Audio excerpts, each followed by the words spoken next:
आएगा जय हनुमान। स्वागत आप सभी का आपके अपने चैनल में। जिस तरीके से जेईई मेन के लास्ट 3 डेज के अंदर शिफ्ट में एग्जाम हो चुका है, उससे कुछ चीजें ऐसी सामने आती हैं जो 28 और 29 को होने वाली 4 शिफ्टों में जिन बच्चों के एग्जाम बाकी हैं उनके लिए यूजफुल दिखाई दे रही है।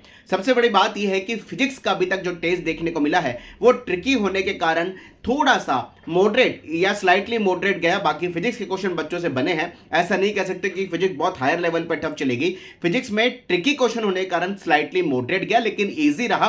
ओवरऑल फिजिक्स बच्चों से हुई है। कुछ क्वेश्चन में कुछ शिफ्ट में बच्चे अटके हैं, लेकिन वैसा देखा जाए तो फिजिक्स थोड़ी सी लेंदी रही लेकिन इजी होने लायक रही। तो ध्यान रखिएगा कि हो सकता है कि 28 और 29 को भी फिजिक्स थोड़ी सी ट्रिकी आ जाए, लेकिन होने लायक रह सकती है।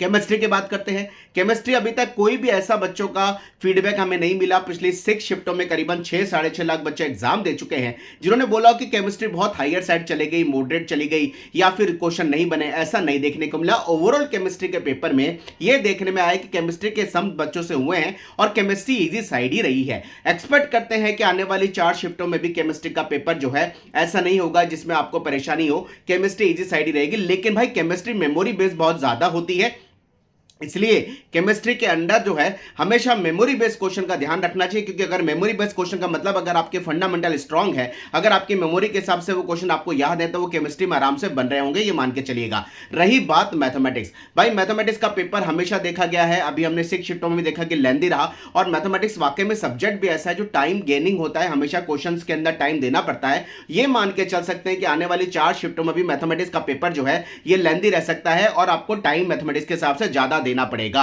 यानी मैथ्स के लिए प्रैक्टिस आप ज्यादा करिए। अभी भी आपके पास जो समय है, या आप मेंटलिटी बना के चलिएगा कि मैथ्स को आपको ज्यादा सम्स लेकर के टाइम को देकर के करना होगा और मैथमेटिक्स में आपको टाइम ज्यादा देना ही होगा। केमिस्ट्री में क्वेश्चन इजी होंगे, बनने लायक होंगे, ऐसी उम्मीद है। केमिस्ट्री में अगर आपको याद है, मेमोरी आपकी अच्छी है, आपके टिप्स पे अगर केमिस्ट्री है तो केमिस्ट्री के क्वेश्चन सॉल्व होंगे। फिजिक्स की अगर बात करता हूं, फिजिक्स में कुछ क्वेश्चन ट्रिकी हो सकते हैं, फंडामेंटल और थ्योरेटिकल हो सकते हैं, इसलिए फिजिक्स में आपको टाइम लग सकता है। लेकिन ओवरऑल सही सारी चीजें प्लीज ध्यान रख के चलिए। केमिस्ट्री और फिजिक्स इस बार भी पिछले सालों की तरह देखते हुए इजी साइड ही आ रही है, बनने लायक क्वेश्चन है। लेकिन भाई मैथमेटिक्स ही एक पर्टिकुलर ऐसा सब्जेक्ट दिखाई दे रहा है जो कहीं ना कहीं स्कोरिंग को डिसाइड करता हुआ दिखाई देगा कि आपके 300 में से कितने स्कोर तक आप पहुंच पाएंगे।